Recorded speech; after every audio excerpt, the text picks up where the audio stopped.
Halo Salam kawan-kawan, olahraga. salam olahraga. Baik, kembali lagi bersama gua Rocky, ya kan, yang akan menemani kalian di Suara Juventus ini.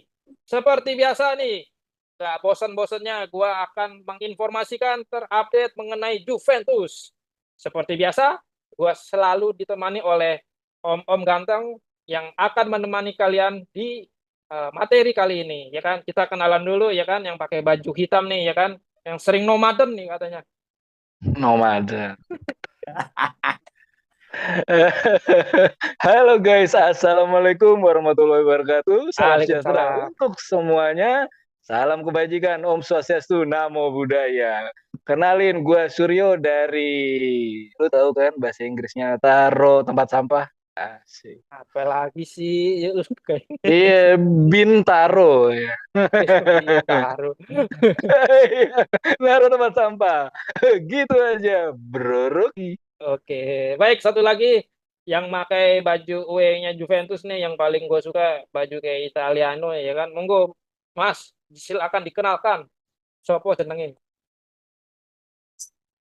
Salam hangat buat teman-teman Suara Eventi ini. Di mana-mana berada, senang sekali malam ini saya bisa menjadi narsum karena hostnya adalah senior saya selama di dunia perbankan. Kok Eh, perbankan? Di dunia presenter. Saya Genta dari Pondok Aren.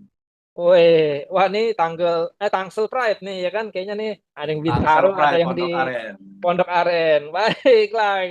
Baik, untuk kali ini gua akan membahas beberapa materi yang udah disiapkan dari tim editorial.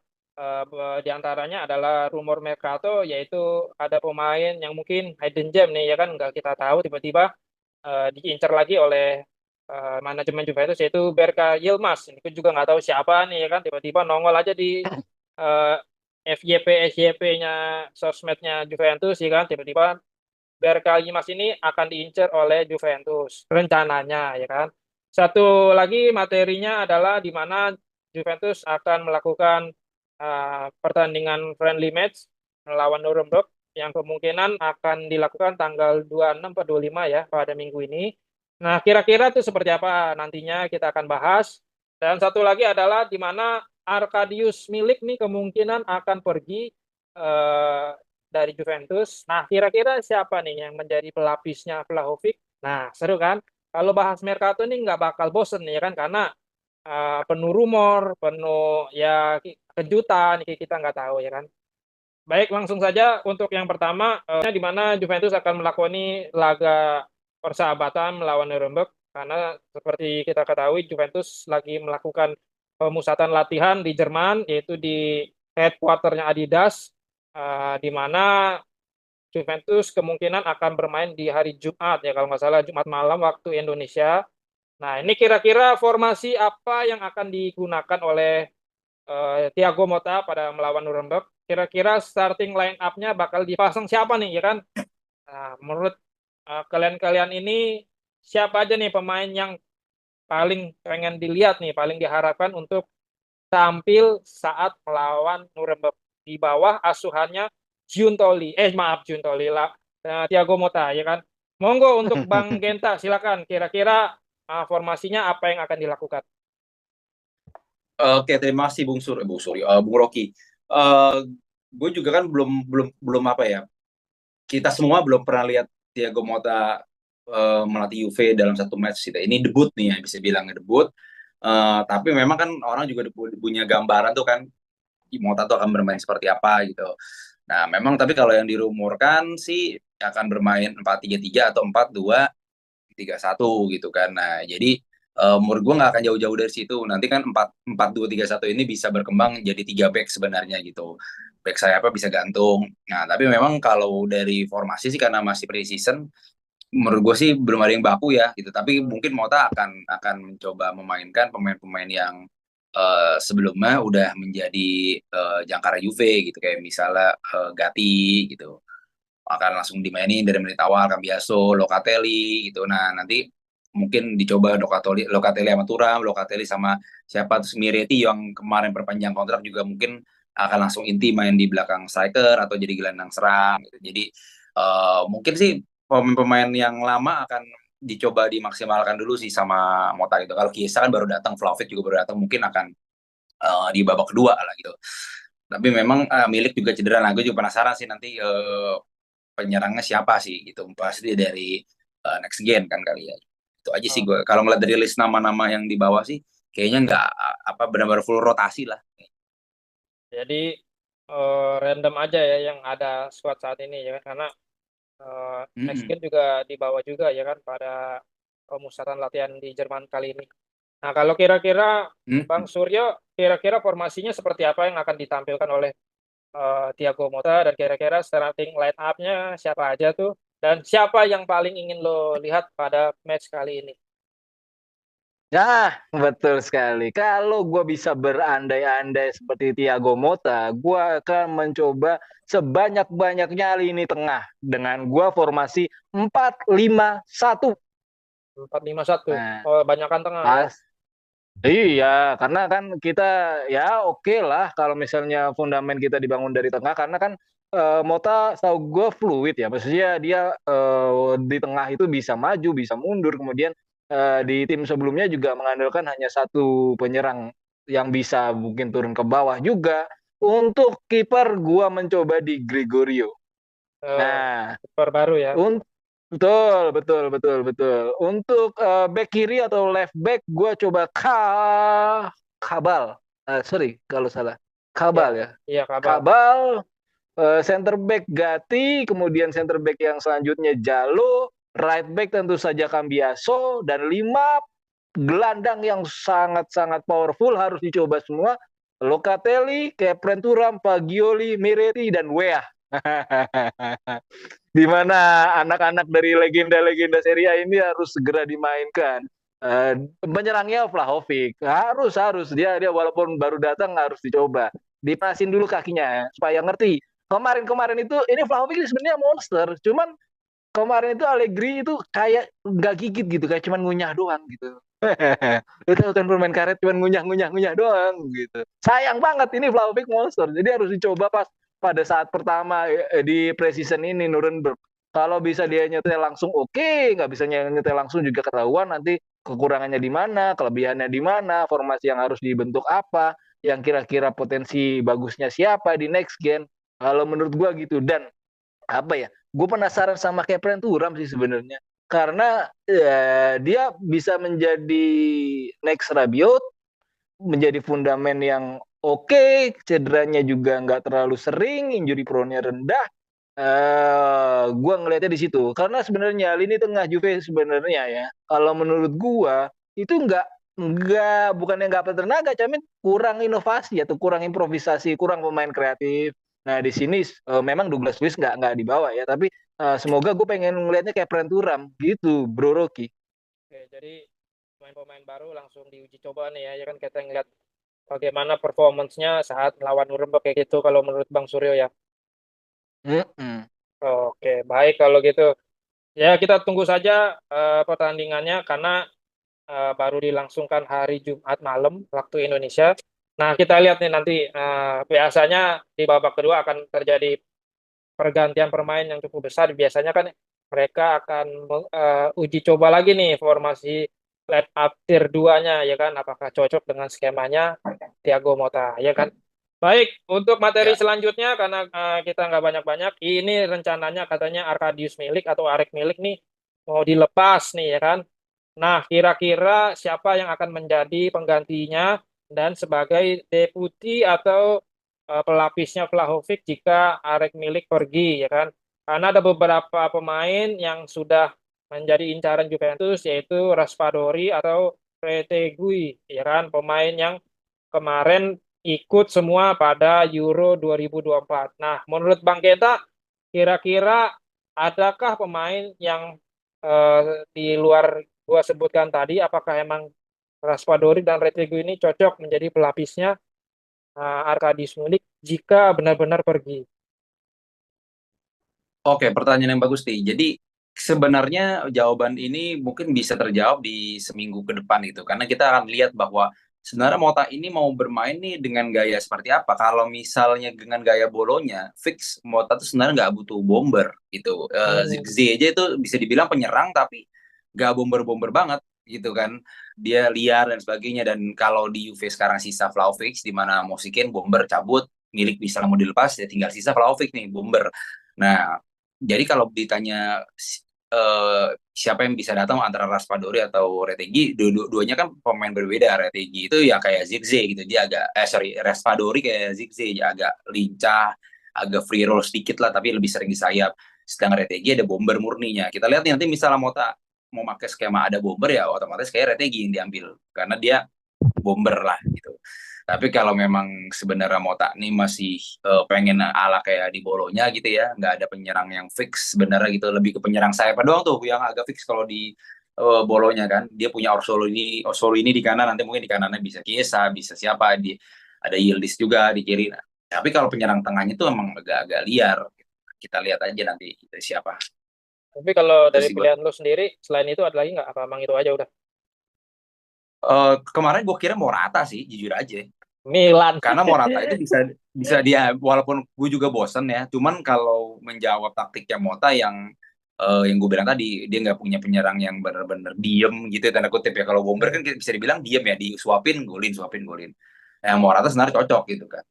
Tapi ya kan Morata udah ke Milan, jadi ya belum tahu gue nama-namanya lagi, karena kan Juve itu santer di pemain tengah mulu ya, Iya, ya Mapek. kan? Ya kata, nah ngincer Cop Miners gitu. Kalau ada Cop Miners ada, bisa aja mungkin Cop Miners jadi penyerang lubang. Kalau bisa aja nggak pakai Bomber, bisa juga. Nggak tahu nih kita, belum tahu lah. Ini uji coba pertama ini bisa bisa menjawab 40% pertanyaan formasi inti lah. Karena kalau menurut Bang Suryo, kira-kira adakah pemain yang benar-benar menjadi debutinya Vlahovic ketika Arik Milik cabut nih? Ya, tadi udah dibahas banyak sama Bro Genta. Kalau gue pribadi lebih kecenderungannya kalau kita sudah punya bomber. Buat apa kita punya bomber lagi? Gue lebih ke Raspadori sih emang. Hmm. Jadi ya nggak masalah gitu mainnya ini ya. Justru ini loh apa namanya nggak ketebak gitu. Artinya kita nggak punya bomber murni yang apa ya namanya bisa dijaga melawan, kemudian di parking ketat. Justru ini tuh bisa cair banget itunya. Siapapun bisa ngegolin, kemudian permainannya asik, bolanya jalan gitu. Kemudian terus bisa terjadi skor yang banyak gitu. Kita nggak ngomong pertahanan ya, kita ngomong kalau tadi Vlahovic ya, kalau gue lebih seneng Raspadori karena dia bisa free roll ya kan, bisa jadi winger, bisa jadi mungkin Hmm. penyerang lubang. Kalau kalau kalaupun memang Koop Miners tidak datang, harus ada salah satu yang dikejar antara Koop atau Raspadori. Kalau gue enggak, kata gue. Karena percuma kita punya bomber dua, kalau nggak ada yang supply juga sama aja. Akan Hmm. mengulangi Allegri 2.0. Cuman ngunyah-ngunyah doang, nggak gigit sama sekali gitu. Jadi kayak nanti kayak ada stucknya gitu, kalau kalau Hmm. kalau bombernya dimatiin tuh kayak ada stucknya. Nah, ini jangan terulang lagi ya kan di Mota, karena itu bahaya dan itu bisa menimbulkan vakum di depan. Jadi orang itu tim lawan itu bisa ngebaca, wah bombernya udah gue jaga nih, udah nggak ada yang perlu Hmm. dijaga lagi, gue mainin pola counter atau katakanlah mainin pola menyerang yang langsung gitu. Kayak ke tempo hari kan sempat kebobolan ya, McKennie di belakang ketinggalan terus, nah itu tuh itu masa lalu lah. Tapi kalau sudah ada punya satu bomber, kemudian kita perlu pelengkap, harus dikejar antara Cop Miners atau Raspadori, bro Rocky. Oh gitu. Jadi salah satu itu ya, kalau dapat dua-duanya ya alhamdulillah ya kan. Nah, Ya. alhamdulillah. Gua akan membahas di mana Juventus inters nih sama pemain Turki left back yaitu Berkay Yilmaz. Ini juga sudah dikonfirmasi oleh jurnalis Fabrizio Romano. Nah, ini kira-kira siapa sih ini dia ya kan? Kenapa Juventus tertarik pada dia? Terus kenapa? Emang gimana nih statistiknya ya kan? Singkat saja nih karena mungkin Bang Suryo, gua ke Bang Suryo dulu nih. Kira-kira ini siapa sih pemainnya ya kan? Ya, alhamdulillahirabbil alamin. Semoga inceran kali ini bisa menjadi berkah. Karena namanya siapa? Berkah ya, Mas. Asik. Berkay, Berkay, Berkay. Berkay Yilmaz ya. Oke, Berkay Yilmaz. Seorang dari Turki, di timnas U19 sudah main 8 kali. Kemudian di timnas U17 koreksi kalau salah itu main 4 kali. Di sini progresnya berarti 2 kali lipat. Pelatih memberikan kepercayaan yang lebih untuk pemuda dengan tinggi badan kurang lebih 175 cm, dengan nilai valuasi yang oke lah, cukup murah kalau bisa dibilang, 600.000 euro. Dia punya duel udara yang sangat kuat, kemudian asis bukan asis crossing ya, tapi asis yang straight gitu ya, langsung gitu, cukup akurat. Kekurangannya adalah di akurasi silang atau crossing, dia ngotot dalam bertahan, cuman kekurangannya sekali lagi adalah dia sering bikin pelanggaran juga, atau kadang suka kena kartu ya, kartu kuning dan kartu merah. Itu yang berbahaya untuk seorang left back, di mana dia juga harus punya kedisiplinan untuk menjaga tidak hanya sering duel, tidak hanya sering menang, dan tidak hanya sering dribbling, tapi disiplin itu perlu.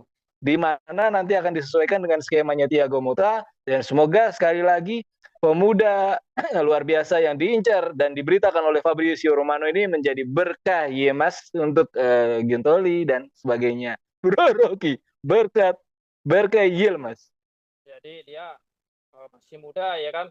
Kayaknya masuk ke next gen kali ini ya. Apa ke tim? Ya kita nggak tahu juga sih nanti kenapa dia Juventus milih dia.